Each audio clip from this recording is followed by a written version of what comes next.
White house Gaza സമാധാന പദ്ധതിയുമായി മുന്നോട്ട്. നെതന്യാഹുവിന്റെ പിന്തുണയെന്ന് ട്രംപ്. Washington DC. ഗാസയിൽ സമാധാനം സ്ഥാപിക്കുകയെന്ന ലക്ഷ്യത്തോടെ US പ്രസിഡന്റ് ഡൊണാൾഡ് ട്രംപിന്റെ നേതൃത്വത്തിലുള്ള ഭരണകൂടം 20-ദിന സമാധാന പദ്ധതി മുന്നോട്ടുവച്ചു.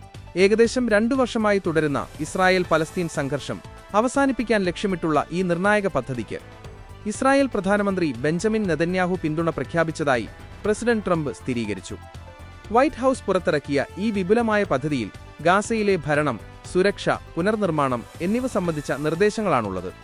വെടിനിർത്തൽ, ബന്ദികളുടെ മോചനം, പലസ്തീൻ തടവുകാരുടെ മോചനം, ഗാസയുടെ സൈനിക നിരായുധീകരണം തുടങ്ങിയ വിഷയങ്ങൾ പദ്ധതിയുടെ പ്രധാന ഭാഗമാണ്. പ്രസിഡന്റ് ട്രംപും പ്രധാനമന്ത്രി നെതന്യാഹുവും തമ്മിൽ നടത്തിയ കൂടിക്കാഴ്ചകൾക്കൊടുവിലാണ് പദ്ധതി സംബന്ധിച്ച പ്രഖ്യാപനമുണ്ടായത്. ഗാസയിൽ ശാശ്വതമായ സമാധാനം കൊണ്ടുവരാൻ ഈ പദ്ധതി സഹായിക്കുമെന്ന് ഇരു നേതാക്കളും പ്രത്യാശ പ്രകടിപ്പിച്ചു. ഹമാസ് ഉൾപ്പെടെയുള്ള പലസ്തീൻ വിഭാഗങ്ങളുമായി തുടർചർച്ചകൾ ആവശ്യമായി വരുമെങ്കിലും ഇസ്രായേലിന്റെ ഭാഗത്തുനിന്നുള്ള പിന്തുണ ലഭിച്ചത് നിർണായക ചുവടുവെപ്പായാണ് വിലയിരുത്തപ്പെടുന്നത്. പദ്ധതിയുടെ വിശദാംശങ്ങൾ വരും ദിവസങ്ങളിൽ കൂടുതൽ വ്യക്തമാകും. അന്താരാഷ്ട്ര സമൂഹവും അറബ് രാജ്യങ്ങളും ഈ നീക്കത്തെ എങ്ങനെ സ്വീകരിക്കുമെന്നത് നിർണായകമാകും. 2 വർഷത്തോളമായി തുടരുന്ന സംഘർഷത്തിൽ ആയിരക്കണക്കിന് ആളുകൾക്ക് ജീവൻ നഷ്ടപ്പെടുകയും ഗാസയിൽ കനത്ത നാശനഷ്ടങ്ങൾ സംഭവിക്കുകയും ചെയ്തിട്ടുണ്ട്. ഈ സാഹചര്യത്തിൽ പുതിയ സമാധാന പദ്ധതി മേഖലയിൽ വലിയ പ്രതീക്ഷയാണ് നൽകുന്നത്.